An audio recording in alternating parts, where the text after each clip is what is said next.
Hey Yang Gang, KMO here with another Out of My Head video, and I'm wearing my Yang shirt today. As you can see, I haven't ironed it or anything, haven't even washed it. It's still got all the creases from how it was folded and mailed.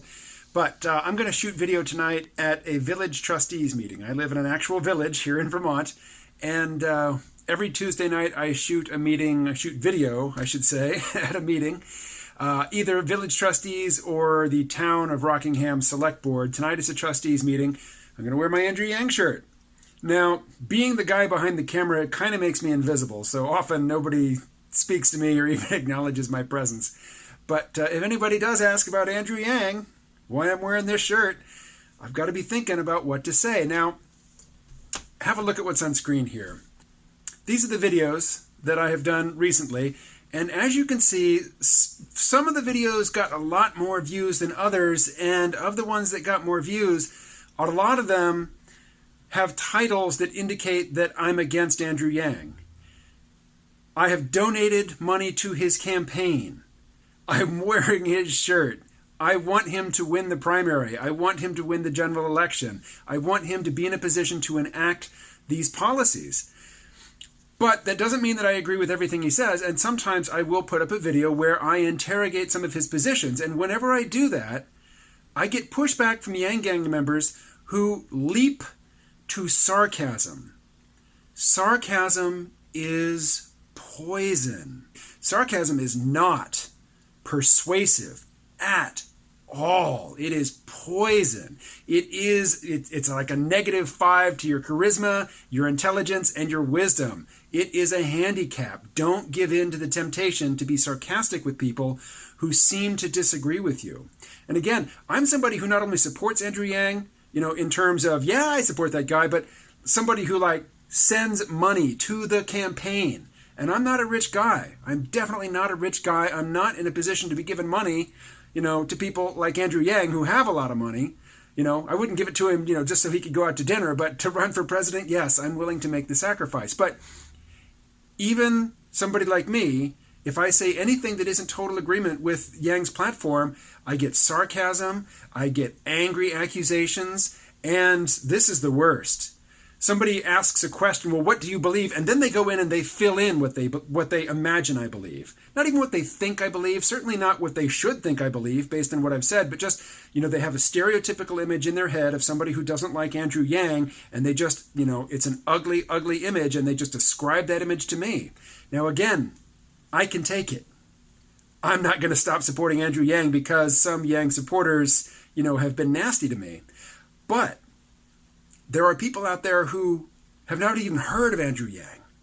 And if their first encounter, and Andrew Yang, like in the Joe Rogan interview, Joe Rogan says, hey, when I first heard about UBI, I was like, oh, come on, forget it. That's ridiculous. That is a natural response for a lot of people.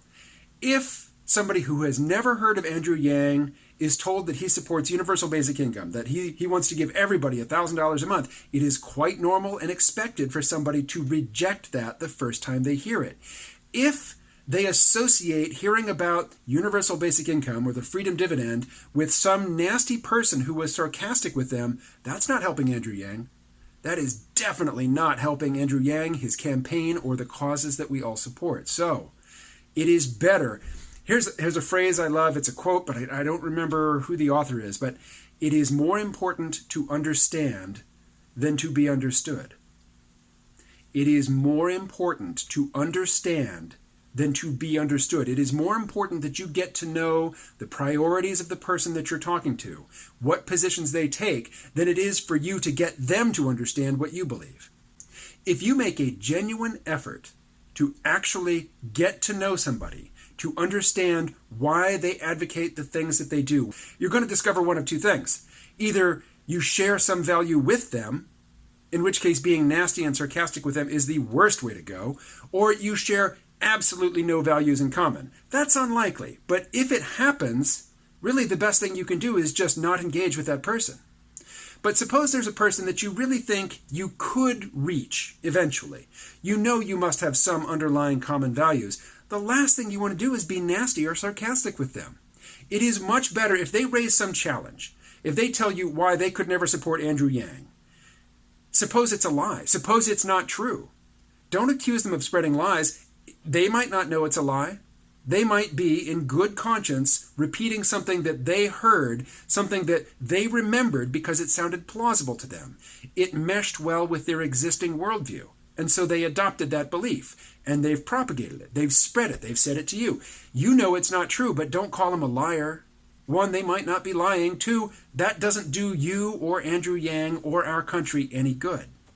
I myself, I do get drawn into hostile exchanges online. I mean, our social media platforms are built to maximize that. They are built to keep you engaged. And one very effective way to keep you engaged is to get you angry with another human being who you don't know, and you're only interacting with them via text, on a screen.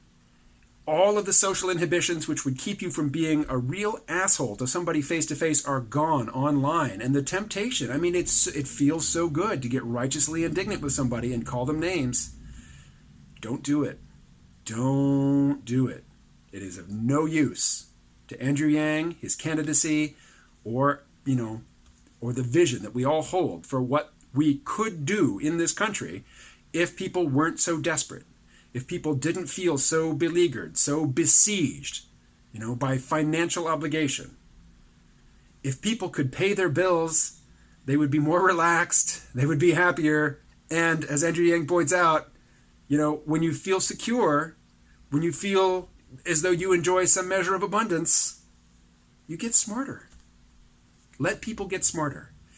Don't set up hostile, antagonistic relationships where they're not necessary, and they're almost never necessary.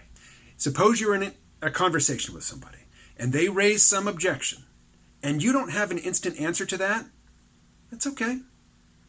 Just ask them a question about what they believe, why they believe it.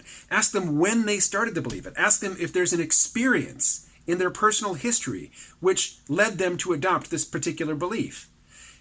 And just listen to their answer. Don't listen to it thinking about what you're going to say in response. Just listen. Just listen. And maybe, probably not in the moment, but maybe sometime later, something will come to you.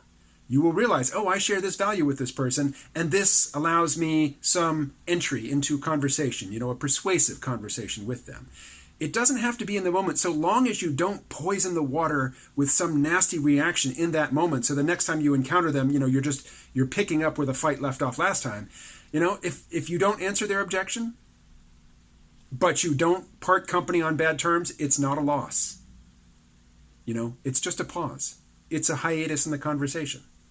But if you get mad at them, if you conjure up some angry, ugly, nasty stereotype and insist that they fit that stereotype, one, they might not. They probably don't. And two, if you do that, you've just left the conversation on a sour note, and if it picks up again, it's going to pick up where it left off, on that sour note. But if you just smile, if it's face-to-face or if it's online, if you say nothing at all, let them have the last word, Some people like to have the last word, and some people are very uncomfortable with the last word.